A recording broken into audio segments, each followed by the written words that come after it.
진짜 관세를 얼마를 거둘 것인가, 아니면 관세를 통해서 간접적으로 볼 수 있는 효과가 어떤 것이 있는가를 계산을 해봐야 된다. 참고로 제가 아까 말씀 안 드렸는데, 관세에 대해서 뭐 다양한 시나리오에 따라서 다를 수는 있지만 우리나라 입장에서 그렇게 영향이 크지 않을 수 있다라고 생각을 하고 있습니다. 그 단기적인 영향에 그치고 결국에는 중장기적으로는 긍정적일 가능성이 더 크다. 그리고 한 가지 더 잘 생각을 해봐야 되는 건, 어떤 산업은 물론 당연히 영향을 받겠지만 근데 사실은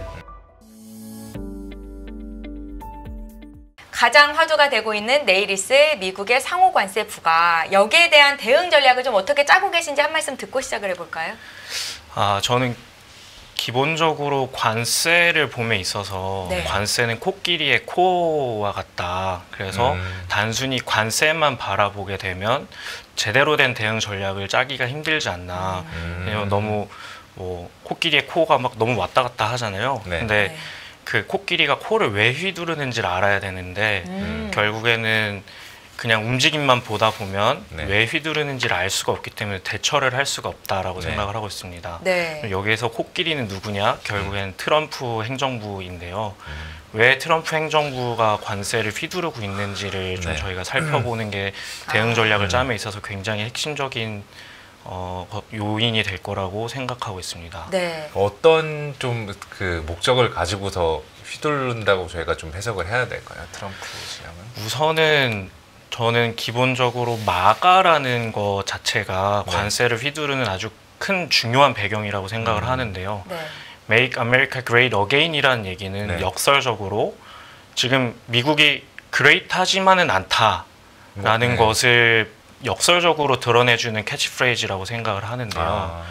그러면은 패권이 위협받고 있다. 그렇죠. 뭐 결국에는 패권이 위협받고 있는 이슈가 제일 클 거라고 뭐 생각이 되는데, 그거를 그래서 슬로건으로 해서 우리는 이루겠다라는 건가요? 그렇죠. 지금 뭐 사실 영국이나 네덜란드의 사례를 보면은 원래 패권 국가이다가 뭐 전쟁이나 이런 지정학적 이슈들을 통해서 재정 부채가 많이 늘어나고 그러면서 결국엔 화폐 가치가 하락하고 기축통화국의 지위를 상실하게 되는 그런 역사를 반복하게 되는데 결국에는 지금 미국이 그런 어떤 역사적 기로에 서 있기 때문에 트럼프 정부와 미국 국민들이 그것을 이제 어떻게 대응할 것이냐, 우리가 앞으로도 계속 패권 국가로서 살아갈 수 있을 것이냐에 대해서 뭐 선택을 한 것이라고 저는 생각을 하고 있습니다.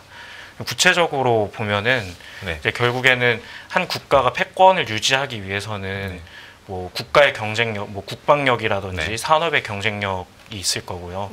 그리고 재정 적자, 재정 문제가 아주 그 중요한 문제가 있을 텐데, 사실 생각을 해보면 저희는 미국 패권 국가, 미국 패권 시대에 계속 살아왔기 때문에 미국이 패권을 잃는다라는 생각을 도저히 해볼 수가 없습니다. 잘 상상이 안 되잖아요. 저도 사실 상상할 수가 없고 뭐 그렇게 상상하고 싶지 않은 일이기도 하고요.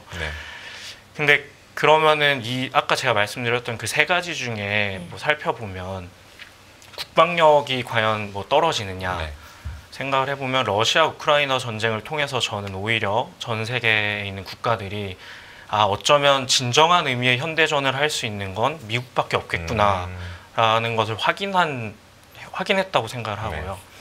뭐 뒤에서 살펴보겠지만 미국의 산업들이 뭐 대부분 많은 산업들에서 경쟁력을 가지고 있고, 특히 뭐 일부 산업에서는 좀 경쟁력에서 뒤처지는 부분이 있긴 합니다만은 어쨌든 핵심 기술과 핵심 산업에서의 경쟁력은 여전히 유지가 되고 있습니다.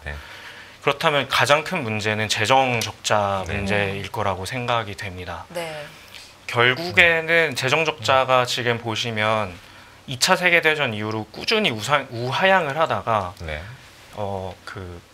이제 금융위기와 좀 정체되다가 금융위기와 코로나를 거치면서 거의 2차 세계대전 직후를 넘어서는 것을 보실 수가 있습니다. 올타임 하이로 보면 되겠네요. 진짜. 이런 상황을 타개하지 않으면 언젠가는 기축통화국으로서의 지위를 빼앗길 수도 있다는 위기감이 산재해 있는 거 아닌가라고 추측을 해볼 수 있을 것 같습니다. 그러면 이제 결국에는 재정 적자 규모를 어떻게 줄일 것인가가 이제 질문이 될 텐데요. 사실 뭐 많은 분들이 뭐 미국에서 어떻게 하겠다, 뭐 더지를 통해서 얼마나 줄이겠다, 네. 국방비를 얼마나 줄이겠다, 뭐 세수를 얼마나 늘릴지 줄일지에 대한 구체적인 숫자들을 들어보시긴 했는데 종합해서 봐보신 적이 없습니다. 그리고 한 가지 또 짚고 넘어가고 싶은 게 절대적인 재정 적자 규모 자체가 중요하다기보다는 네. GDP 대비 비율. 재정 적자 규모의 비율이 중요합니다. 그래서 네. 뭐 간단히 설명드리자면 뭐 재정 적자 비율이 4%였는데 네. 명목 GDP가 4% 성장하면 그냥 유지되는 수준이 되는 거고 그렇죠. 명목 GDP가 5% 성장하게 되면 좀 줄어드는 줄어드는 효과가 있지 않습니까? 그걸 이제 염두에 두고 꼭 봐야 된다. 그럼 이제 재정 적자 규모를 일단은 그 재정 적자 규모가 얼마인지를 좀 확인을 해봐야 네. 될 것 같은데요. 네.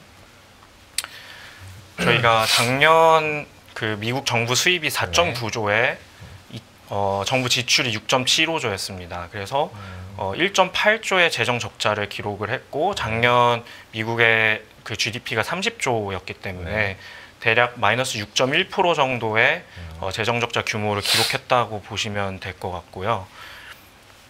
그 여기 지금서 딱 보면은 눈에 지금 바로 딱 들어오는 게 그 작년에 미국 재정에서 관세가 차지하는 그 비중이 1.6%밖에 안 되네요. 맞습니다. 이게 네. 그러면 저 같은 경우는 일반적으로 그냥 생각해봐 직관적으로 봤을 때 야, 근데 관세 부과해서 얼마나 재정을 확보하겠다고 이 생각을 먼저 해볼 수가 있을 것 같은데 네.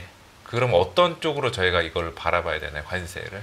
우선은 관세도 물론 세수 수입을 늘려줄 수 있는 중요한 요소이기 때문에 관세 자체도 중요합니다만은 이제 다른 부분에서 어떻게 세수 수입을 늘릴 것인가 아니면 지출을 줄일 것인가를 규모를 계산을 해보고 그러면 관세를 통해서 어떤 효과를 누리고 싶은 것인가 진짜 관세를 얼마를 거둘 것인가 아니면 관세를 통해서 간접적으로 볼 수 있는 효과가 어떤 것이 있는가를 네. 계산을 해봐야 된다고 저는 생각을 하고요. 네. 근데 그냥 단순하게 생각을 해보면 재정 적자 규모를 줄이려면 네. 세수 수입을 늘리든지 지출을 줄이든지 아니면 아까 설명드렸듯이 GDP 대비 비율이기 때문에 GDP를 성장시키든지 세 세 가지 가지 루트가 방법이 있네요. 있을 네. 겁니다. 그러면 어디가 가장 확률이 높은 루트인가요? 보시기엔 대표님께서 보시기엔 우선은 근데 그거를 따지기 전에 그러면 얘네 그 미국이 얼마나 줄여야 되는가를 먼저 살펴봐야 될 것 같습니다. 보시면 그 작년에 1.8조의 재정 적자 규모를 기록을 했고 그러면 이제 미국의 GDP가 30조라고 단순히 계산을 했을 때 베센트가 내세웠던 333 정책을 생각해 보면 GDP 대비 비율을 3% 이하로 줄이겠다고 했지 않습니까? 그러면은 단순하게 계산했을 때 한 9천억 달러 정도가 줄어들어야 되는 상황인 겁니다. 이걸 어떻게 줄일 것인가를 이제 지금부터 얘기를 좀 하면 좋을 것 같은데 베센트 정책을 지금 관세를 통해 관세 이슈가 너무 핫해지면서 베센트 재무부 장관의 정책을 다 잊고 계신 것 같아서 다시 한번 강조를 하기 위해서 내세웠는데 베센트는 GDP 성장률 실질 성장률이 3% GDP 대비 재정 적자 규모 3% 이하로 만들겠다. 그리고 원유 추가 생산 300만 배럴 하겠다라고 하는데 결국에는 이 모든 것들이 재정 적자 규모를 줄이는 방향으로 갈 것이다라고 생각을 하고 있고요. 네. 미국 그러면 GDP 대비 재정 적자 비율이 가장 최근 수치로 몇 %예요? 방금 설명드렸던 6%. 6%에서 절반을 날리는 거. 네, 맞습니다. 그게 한 9천억 달러 정도가 된다고 보시면 될 것 같습니다. 네. 그럼 이제 아까 설명드렸던 것처럼 단순하게 생각했을 때 단기적으로는 GDP를 단기적으로 늘리는 건 힘들기 때문에 결국에는 트럼프 행정부에서 할 수 있는 카드가 무엇이냐라고 했을 때 가장 좋은 건 수입을 증가시키는 것일 텐데 사실 수입을 증가시키는 건 트럼프 대통령이 쓸 수 있는 카드가 많이 없습니다. 왜냐하면 법인세 인하가 대선 공약이었고 그러면 21%에서 15%가 준다고 했을 때 약 750억 달러가 줄어들게 되고요. 그리고 소득세 인하가 지금 일시적으로 2017년부터 26년까지 시행이 되고 있는데 이것을 일몰시키게 되면 바로 4천에서 6천억 달러 정도가 들어오게 되는데 일몰시킬 수 있느냐라고 하면 뭐 내년 중간 선거도 있기 때문에 쉽진 않을 것이라고 생각이 되고 결국엔 연장을 하던지 네. 뭐 근데 저는 확률적으로 이걸 아예 일몰시키는 거는 불가능하다 생각하기 때문에 아예 연장 네. 영구화시키는 건 불가능하다 생각하기 때문에 연장이 될 가능성이 크다고 생각하는데 그러면 사실 세수 수입에서 그 걷어들일 수 있는 게 많지는 않고 네. 근데 생각해보면 골드카드 판매에 대해서 처음에 트럼프 행정부에서 얘기를 했을 때 어떻게 저런 정책을 펼 수 있을지에 대해서 의문을 가졌었는데 골드카드가 이제 500만 달러를 내면 뭐 영주권을 주겠다 네. 했는데 뭐 실제로 1000장이 팔렸다는 얘기도 있고 하루 만에 1년에 1만 장을 팔면 500억 달러가 들어오게 됩니다. 연간으로. 네. 그러면 사실 법인세 인하의 효과만큼은 다 상회할 수 있는 정도의 규모거든요. 그걸 메꿀 수 있다라는 말씀이시죠. 네. 그러면 사실은 뭐 어쨌든 세수 수입에서는 관세 말고는 크게 트럼프 행정부에서 쓸 수 있는 카드가 별로 없긴 합니다. 네. 그럼 결국에는 지출을 줄이는 그 방향으로 가야 되는데 결국 이제 도지에 네. 대해서도 사람들이 이제 골드카드와 마찬가지로 와 이게 정말 말이 되느냐 미국이라는 국가에서 할 수 있는 네. 거냐 뭐 도지코인처럼 생각을 했지만 네. 벌써 3월 19일까지 956달러 956억 네. 달러를 줄였다고 했고 최근에 일론 머스크가 인터뷰한 것을 보면은 그 지출의 15%까지 줄일 수 있을 것이라고 보여진다. 그럼 그게 1조 달러거든요. 그리고 최근에 또 얘기가 나오는 것들을 보면은 130일 동안 40억 달러를 하루에 줄일 수 있다. 그러면 현실적으로는 5천억 달러까지는 줄일 수도 있다고 생각을 하는 것으로 보여지긴 합니다. 그 트럼프 취임 이후 지금 몇 개월 만에 그거를 만들 수 있다라고 하는 거죠. 네, 맞습니다. 이게 결국에는 그래도 연간 5천억 달러, 만약에 진짜 5천억 달러를 네. 줄일 수 있다고 하면 사실은 굉장히 그 아까 제가 9천억 달러 정도를 줄여야 된다 그랬는데 거의 절반 이상을 할 수 있는 네. 거고요. 근데 뭐 그게 가능하냐에 대해서는 사실 뭐 저도 머스크가 아니기 때문에 네. 판단할 수는 없지만 뭐 다양하게 나오는 얘기들을 통해서 봐보면 이제 뭐 단순히 예전에 다 계약서를 일일이 검토해야 될 때는 정말 쉽지 않은 일일 텐데 이제는 정말 AI도 잘 되어 있고 실제로 더지를 구성하는 인력들 중에 엔지니어들 위주로 구성이 되어 있는 것도 사실이고 그렇다면 AI를 통해서 분명히 효율화를 할 수 있다라는 것을 뭐 희망을 걸어보고 있고요. 네. 그리고 뭐 목표한 바가 2조 달러였는데 그거에 뭐 20% 정도만 달성을 한다 해도 그래도 4천억 달러 가까이 되는 거기 때문에 충분히 효과가 있을 거라고 생각을 할 수 있습니다. 그리고 이제 그 다음 이제 국방비에 네. 대한 문제인데요. 작년에 미국에서 쓴 국방비가 1년에 8,700억 달러 정도가 됩니다. 그리고 러우 전쟁과 이스라엘 전쟁에 쓴 비용이 한 1,000억 달러에서 1,700달러 정도 될 것으로 예상을 하고 있습니다. 그럼 이 전쟁을 종전시키는 것만으로 1년에 1,000억에서 1,700억을 아낄 수가 있고요. 그리고 지금 유럽에 쓰고 있는 돈이 한 370억 달러 정도 되는데 지금 유럽에 계속 2% 그러니까 GDP 대비 2%에서 5%까지 국방비를 올리라고 하고 있는 상황이고 그게 실제 이루어진다면은 이제 결국에는 그 미국이 쓰는 방위비 자체가 줄어들 수 있는 효과가 있다고 생각을 합니다. 그렇게 됐을 땐 결국 합산을 해보면 국방비에서도 2천억 달러 정도까지는 늘릴 수 있는데 저는 결국에는 관세에 있어서 유럽이나 일본 그리고 한국의 그 협상 카드로 내놓는 것이 결국엔 방위비가 되지 않을까. 주한미군 뭐 방위비 분담금 증액 네. 이런 거. 근데 그게 실제로 뭐 그럴 거라는 예상은 했지만 실제 숫자를 확인해 보면 뭐 왜 그렇게까지 우크라이나와 러시아 전쟁을 종전시키려고 하는지 이스라엘은 왜 트럼프 대통령 당선되자마자 종전을 하려고 했었던 건지 그런 것들이 숫자상으로 2천억 달러면 사실 아까 5천억에 2천억 더지 2천억에 국방비 2천억을 합치면 7천억 달러거든요. 그럼 나머지 2천억만 2천억만 줄이면 되고 그럼 사실 관세를 그 정도까지는 안 해도 되는 상황입니다. 참고로 제가 아까 말씀 안 드렸는데 관세에 대해서 그 이제 뭐 몇 퍼센트다 몇 퍼센트다 얘기는 많은데 결국에는 구체적인 숫자를 보는 것이 되게 중요한데 뭐 다양한 시나리오에 따라서 다를 수는 있지만 시장에서 일반적으로 생각하는 뭐 중국 관세 추가 네. 20%에 보편 관세 10%라고 따지면 약 3,300억 달러가 추가적으로 정부에 들어올 수가 있습니다.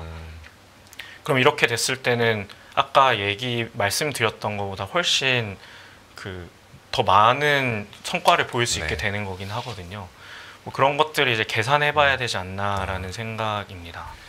그렇게 되면은 이제 트럼프나 베센트가 원하는 대로 이제 원하는 재정 적자 줄이기를 가능한데 문제는 이제 그렇게 되면 행복한데 그 파급 효과가 굉장히 크잖아요. 네. 그래서 지금 뭐 예전에 막 분석들을 보면은 미국이 10% 보편 관세, 중국한테 20% 관세 하면은 다른 나라들도 가만히 있지 않을 거고 그랬을 때 전 세계 GDP 감소율이 뭐 한 2%포인트 이 정도가 된다고 하는데 그러면은 금융시장은 엄청난 대가를 치러야 되지 않을까요? 근데 여기서 다시 또 좀 살펴봐야 될 게 네. 그 다른 나라들도 관세에 대한 영향을 미리 예측을 하고 있고 적극적으로 부양책을 펼치고 있는 상황입니다. 미국의 GDP가 30조고 네. 중국의 GDP가 19조고 유럽의 GDP가 16조입니다. 네. 미국을 제외한 나머지 국가의 GDP도 35조가 네. 되는데 이 국가들이 부양책을 펼쳐서 효과가 있다라고 하면 사실은 우리나라 입장에서 그리고 전 세계 입장에서 단기적으로는 그렇게 영향이 크지 않을 수 있다라고 생각을 하고 있습니다.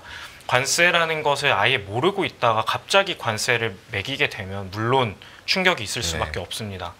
근데 계속해서 트럼프 대통령은 대선 때부터 공약으로 관세를 얘기했었고 당선되고 나서도 계속 관세를 얘기했고 그 이후에 뭐 캐나다나 멕시코, 중국에게 얘기하는 것들을 보면서 다른 나라들도 충분히 대응 전략을 짜고 있고 너희들 나 먹일 거니까 너희들 준비하고 있어. 약간 네. 이런 식으로 신호를 먼저 계속 보내왔다라고 네. 보면 되는 거죠. 뭐 그런 것 때문에라도 독일 같은 경우에 최근에 대규모 부양책을 발표하기도 했고 그렇다라고 하면 향후 한 1, 2년 정도에는 그 부양책의 카드들이 뭐 심지어 중국도 지금 부양책 엄청 펼치고 있기 때문에 향후 1, 2년 정도에는 관세로 인한 영향보다는 그런 그 부양책으로 인한 경기 활황이 더 긍정적인 영향을 미칠 거라고 생각을 하고 있습니다.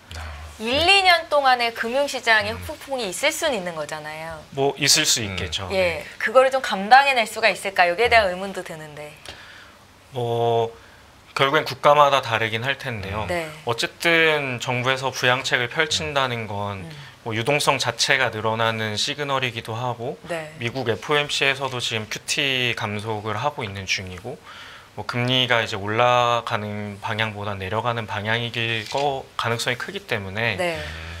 뭐 그런 뭐 단기적으로는 영향이 있을 수는 있지만 총체적으로 영향을 고려해 보자면은 그 단기적인 영향에 그치고 결국에는 중장기적으로는 긍정적일 가능성이 더 크다. 물론 저도 뭐 확실하게 얘기해 드릴 수는 없지만 저는 그렇게 제 의견은 개인적으로는 그렇습니다. 네. 그러면 대표님께서는 혹시 내일 이후에 있을 그 상황 변화들에 대해서 투자 관점에서 좀 대응 전략 이런 것들도 좀 대비하고 계신 게 있으신가요? 여기서 또 한 가지 말씀을 드리고 싶은 게 최근에 좀 시장에서 문제가 되고 있는 게 한국의 관세율이 높다. 트럼프가 4배라고 얘기를 뭐 한 그렇죠. 것을 뭐 보니까 이제 세계은행에서 발표한 자료 13.6%를 가지고 얘기를 하고 있는데 근데 사실은 한국 정부에서 항의를 해서 3월 초에 그 발표했던 자료가 수정이 됐습니다. 3.9%로 수정이 됐습니다. 네네. 그렇다라고 한다면 사실 그 한국의 관세 영향이 시장에서 우려하는 것보다는 덜 할 수 있다. 물론 뭐 내일 새벽에 트럼프 대통령께서 어떤 발표를 하실지는 저는 뭐 도저히 알 수가 없기 때문에 그렇죠. 뭐 확정적으로 얘기를 드릴 수는 없지만 그리고 그 무역 적자 규모 순위를 봐도 사실 한국이 그렇게 뭐 중요한 순위긴 그렇죠. 하지만 완전 상위권에 있는 수준은 아니거든요. 8위, 7위 이 정도에 네. 있죠. 맞습니다. 뭐 23년 기준 한 뭐 400억, 뭐 24년 기준 한 600억 정도의 무역 적자를 대한국으로 기록을 하고 있는 건데, 그러면 한국에 그렇게 영향을 미치는 거는 좀 가능성이 그래도 확률이 좀 더 낮지 않나라고 생각을 하고요. 물론 그 어떤 산업별로 살펴보면 뭐 반도체나 자동차 그렇죠. 쪽에서 그 무역 적자가 많기 때문에 영향이 있을 수는 있습니다만은, 심지어 자동차 관련돼서도 사실은 캐나다나 멕시코에 관세를 매기는 게 한국을 겨냥한 것이 아닙니다. 네. 일본 자동차가 대부분 캐나다와 멕시코에서 들어가고 있고요. 한국에서 수출되는 것들은 그 중에 뭐 그래도 유의미한 비중이 네. GM에서 생산되는 것이기도 합니다. 그렇게 생각을 한다고 하면 한국보다는 그 앞에 이미 번호표 뽑아놓고 있는 국가들이 많기 때문에, 멕시코, 캐나다, 대만. 멕시코, 캐나다, 중국, 대만, 유럽 뭐 너무 많기 때문에 일본도 있고, 그 아직 우리나라까지 신경을 쓰지는 못하지 않을까. 그리고 사실 지금은 한국에, 저는 기본적으로 관세를 협상 카드로 생각을 네. 하기 때문에 기본적으로 지금은 협상을 할 주체가 없는 그렇죠. 상황이기 네, 때문에 컨트롤 타워가 뭐 사실상 부재한 네. 상태니까. 뭐 굳이 한국을 이렇게 괴롭히기보다는 이제 먼저 산적해 있는 과제들을 먼저 해결해 나가는 게 더 중요할 것이라고 생각을 하고 있습니다. 네. 그 간밤에 미국 무역대표부가 한국을 포함한 59개 교역국의 무역 장벽을 다룬 보고서를 발표했잖아요. 이게 상호 관세를 부과하기 전에 너네 너무 놀라지 마 하면서 우리 조금 더 많이 부과할 수 있어라고 이런 신호를 준 게 아닌가라는 생각이 들어서 여기에 대한 해석은 좀 어떻게 하세요? 물론 어떤 산업들에서는 당연히 그 관세 부과될 가능성도 있다고 생각을 합니다.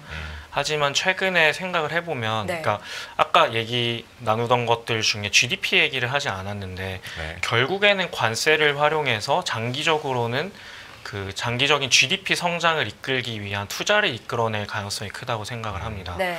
그래서 한국에서도 현대자동차가 210억 달러 투자를 하겠다고 했고, 일본도 소프트뱅크에서 1000억 달러 투자하겠다고 했고, 심지어 최근엔 1조 달러까지 얘기가 네. 나오고 있는데, 뭐 결국에는 우리나라 기업들에서도 미국에 수출하는 물량들에 대해서 미국에 대한 투자를 늘리고 그런 어떤 행보들을 보여준다면 충분히 극복 가능할 수 있는 문제라고 생각을 하고요.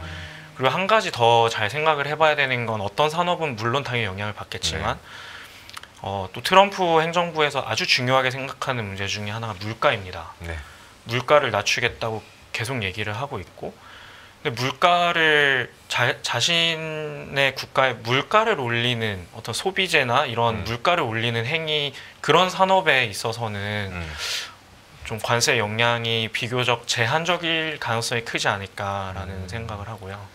아, 근데 관세가 어떻게 보면은 이제 그 2차 부차적인 효과까지 고려를 해보면 미국의 성장의 수단이 충분히 될 수 있다라는 거네요. 네, 관세 맡기 싫으면 관세 안 매길 테니까 미국 와서 투자해. 네. 미국 내에서 생산이 늘어나니까 그러면 GDP 성장을 이끌 수 있고, 네. 그게 어떻게 보면 또 GDP 대비 부채 비율을 낮추는 그런 큰 그림을 트럼프가 그리고 있다라고 저는 그렇게 거죠. 생각을 하고 있습니다. 이게 심지어 그러니까 내일 새벽 발표하기 직전에 대변인이 네. 뭐 인터뷰를 한 내용을 보면 네. 거기서도 계속 강조를 하고 있는 것이, 관세를 부과하는 걸 발표하기도 전에 네.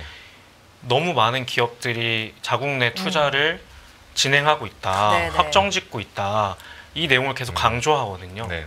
그 얘기는 결국엔 관세 그 자체를 부과해서 세수 수입을 얻는 것도 물론 있겠지만, 네.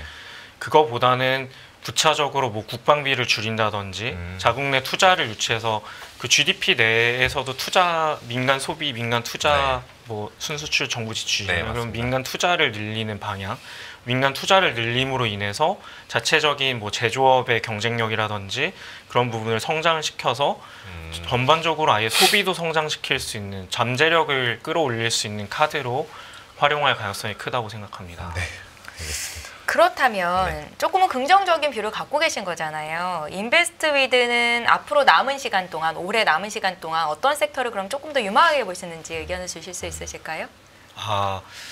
그 섹터는 이제 뭐 제가 틀릴 가능성이 많기 네. 때문에 네, 네. 언제든 저희도 뭐 이제 바꿀 수는 네, 있는데요. 맞죠. 전략이니까. 근데 아까도 말씀드렸듯이 어쨌든 그 확률적으로 관세를 부과하기 힘든 산업이거나 그러니까 관세 네. 영향에 비껴 있는 비껴 쪽이요. 있거나 아니면 관세랑 상관없이 뭐 지정학적인 뭐 지금 이런 전체적인 큰 그림 속에서 관세와 상관없이 성장할 수 있는 분야 뭐 아니면 미국에서 우리나라에 이제 도움을 청해야 되는 그런 뭐 같이 협상 카드로 활용할 네. 수 있는 우리나라의 경쟁력이 있는 분야들은 충분히 경쟁력이 있다고 생각을 하고요. 그러니까 예를 들면 조선이나 방산 쪽이 될 수도 있겠네요.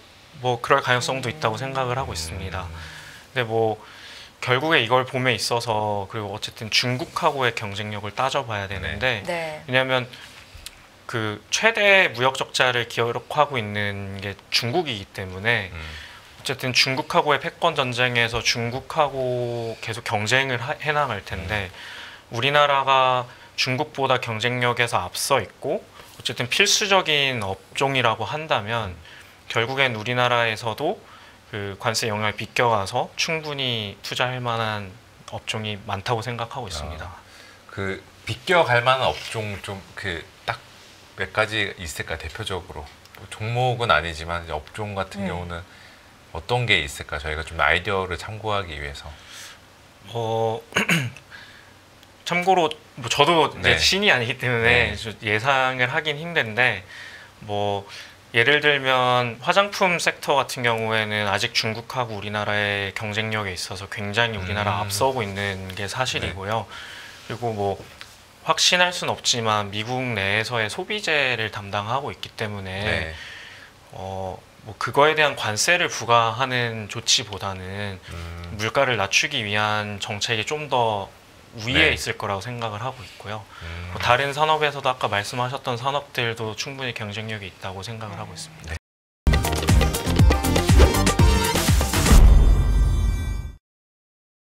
더 많은 영상을 보고 싶으신 분들은 화면 오른쪽에 있는 구독 버튼을 눌러주시기 바랍니다. 그리고 영상을 보시면서 좋아요는 필수인 거 아시죠? 항상 인포맥스 라이브를 사랑해주셔서 감사합니다.